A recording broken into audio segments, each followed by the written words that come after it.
ప్రభునందు ప్రియులైన మీకందరికీ యేసుక్రీస్తు ప్రభువారి నామములో శుభవందనాలు తెలియజేస్తున్నాం. దైవజనుడు బ్రదర్ భక్త సింగ్ గారి పరిచర్యలో నుండి దైవ మర్మములు. ఏప్రిల్ 22. మీరు అవిశ్వాసులతో జోడుగా ఉండకుడి. కొరింథీయులకు రాసిన 2వ పత్రిక 6వ అధ్యాయం 14వ వచనం. చాలా నెలలు ప్రార్థించిన తర్వాత ప్రభువు నాకు ఒక భయమును గొల్పు వర్తమానమును అనుగ్రహించెను.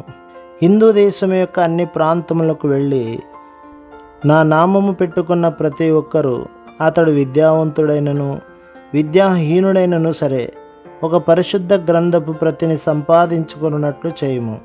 వారు నా నామమును ధరించిన వారైతే తప్పక ఒక బైబిలు ప్రతి వానికి ఉండవలెను.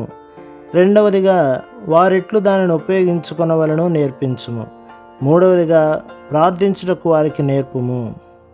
వారి అక్కరల కొరకు ఎట్లు నా యొద్దకు రావాలనో నేర్పుము అని బహుతేటగా దేవుడు నాతో చెప్పెను. ఇది చాలా తేలికగా కనిపించవచ్చును, అయినను ఆ వర్తమానమునిచ్చుటకు నేను చాలా భయపడితిని. ఒక నమూనా లేకుండా భవనమును నిర్మించలేము.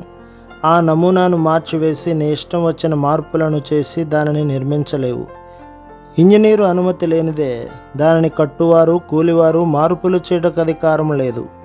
ప్రభు పని కొరకు ఒక పరలోకపు ఏర్పాటు కలదని బైబిల్ చూపుచున్నది.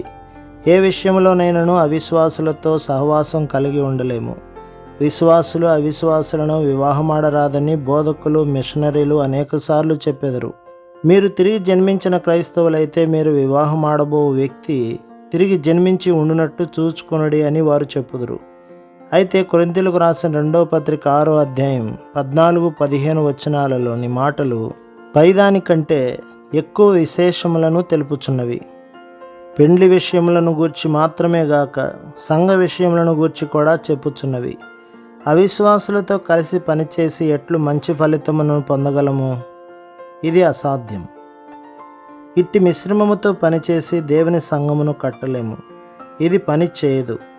యేసుక్రీస్తు ప్రభువును గూర్చి మనకున్న అనుభవము సజీవమైనదై లోతైనదై ఉన్నప్పుడు మాత్రమే మంచి పునాదిని వేయగలము.